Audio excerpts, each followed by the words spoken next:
Bonjour à tous et bienvenue sur une nouvelle vidéo de Tesla France 89. Alors comme vous l'avez peut-être déjà vu, on a reçu un email nous prévenant que mi-mai on allait perdre la connectivité premium sur la Model 3, sauf si on souscrit un abonnement à 9,99 € par mois. Nous pour le moment on avait donc accès à la connectivité premium puisqu'on a un modèle, on a une long range. Voilà, toute option à la base, donc depuis un an on utilise tout ça sans en fait vraiment se rendre compte de ce qui est compris ou pas compris. Je vais vous mettre le lien d'ailleurs de la vidéo dans lequel j'explique tout ce qui est compris, pas compris. Là je voulais faire un zoom en fait sur cette vidéo sur l'utilisation que je fais aujourd'hui de l'application Spotify qui est intégrée au niveau de la voiture parce que franchement je pense que c'est un des trucs les plus importants qu'on risque de perdre. Et puis je vous montrerai du coup le 16 mai, parce qu'on va pas prendre l'abonnement tout de suite pour voir un peu comment ça se passe quand on n'a pas l'abonnement. Et donc je vous montrerai le 16 mai les différences et si du coup pour nous ça justifie le fait de payer pour utiliser le truc en entier, ou si partager sa connexion avec son téléphone ça suffit, ou alors juste envoyer la musique du téléphone, de Spotify du téléphone via Bluetooth sur le système Hi-Fi de la voiture suffit. Voilà, donc on va voir en image tout de suite, je vous montre un peu les écrans Spotify sur la Model 3. Alors, on a la bande en bas de l'écran, là vous voyez au-dessus de la climatisation, qui en fait affiche la bande de ce qui est en train de se lire actuellement. On peut taper dessus une fois pour déployer un petit peu, comme vous voyez, pour voir un peu, par exemple, l'historique ou ce qu'on propose, et une deuxième fois où là, du coup, on déploie vraiment le système audio de la voiture. On a plusieurs onglets, donc on reviendra dessus, mais on a un onglet, donc Spotify, sur lequel je viens de cliquer, et on peut connecter notre compte Spotify personnel si on en a un, ou utiliser le compte Tesla, donc c'est-à-dire que là, du coup, c'est propre à la voiture. Le compte personnel, ça peut être intéressant si vous avez des favoris et tout, ça va les récupérer. Nous, on utilise celui de la voiture alors qu'on a un compte personnel quand même. Au moins, on n'est pas embêté parce que c'est vrai que si on utilise notre compte personnel sur la voiture et que du coup, quelqu'un d'autre conduit, utilise ce compte-là, et donc nous, on peut plus écouter de musique de notre côté à la maison. Voilà, on peut effectuer des recherches, donc par exemple de titres, d'albums, d'artistes, en tapant dans la recherche. Donc c'est un petit peu long, mais là je suis en voiture, je sais pas si ça capte très bien, mais c'est pour vous montrer un peu. Voilà, donc pas de résultat dans le top. Par contre, voilà, on peut donc trouver les artistes ou toute la musique en fait de la bibliothèque de Spotify. Alors j'ai remarqué quand même que certaines choses, par exemple, il y a un artiste en ce moment que j'écoute pas mal, c'est Billie Eilish, et dans la liste de ses albums, en fait, il y a que le dernier album, il n'y a pas tout. Et j'étais obligé de taper le titre de l'album que je connaissais pour voir du coup l'album apparaître.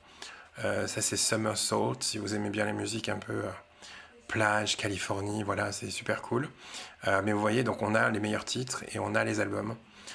Ensuite, on a donc une navigation, comme vous voyez, ma bibliothèque avec tout ce que j'ai de favoris, donc du compte Tesla, hein, mais ce serait mes favoris vraiment si j'utilisais mon compte perso Spotify. Et là, dans cette visualisation-là, c'est le seul endroit où on peut voir l'historique en fait de lecture. C'est ce que je reproche un peu en fait à Spotify. De toute façon, même au niveau de l'application du téléphone, hein, c'est pas propre à Tesla, mais c'est difficile de retrouver l'historique et de pouvoir réécouter quelque chose qu'on aimait bien. C'est assez bien intégré, j'ai hâte de voir ce que ça va donner quand on partagera la connexion de notre téléphone, si du coup on aura exactement la même chose ou si au contraire ça sera complètement indisponible. Voilà, peut-être qu'il y a quelqu'un qui pourrait en parler si vous avez déjà le cas sur votre standard, et du coup si vous pouvez nous dire si effectivement c'est dispo ou pas. Je trouve que le son est vraiment très bon, donc, mais bon, ça s'est balayé vraiment à la connectivité premium. On a un bon caisson de base dans la voiture et vraiment l'audio est top dans la voiture. Donc j'ai envie de profiter aussi du système sono. Voilà, donc c'était une petite démonstration rapide de ce que ça donne à l'écran. J'ai aussi remarqué un autre défaut, tiens, que je mentionne. De temps en temps, en fait, je ne sais pas si vous connaissez le buffering, c'est la mémoire tampon. Quand on perd la connexion, ça peut arriver, on roule, on passe dans une forêt, on ne capte plus. Je jette pas la pierre à la voiture, hein, ça capte d'ailleurs très bien chez nous, alors qu'à la base, le réseau, c'est pas trop ça. Mais des fois, ça arrive qu'en route, on perde un peu le réseau. Et du coup, la voiture, la transmission, le son s'interrompt presque instantanément.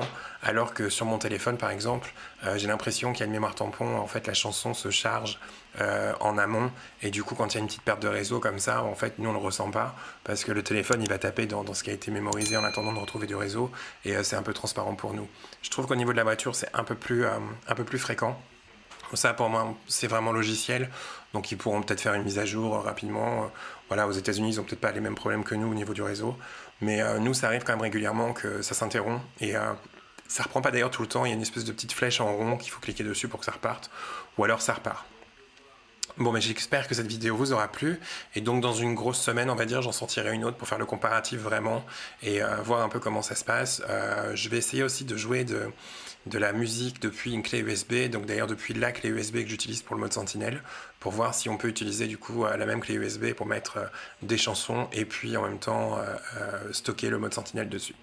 À bientôt à tous, pardon, bonne journée à tous, et à très bientôt, salut, au revoir.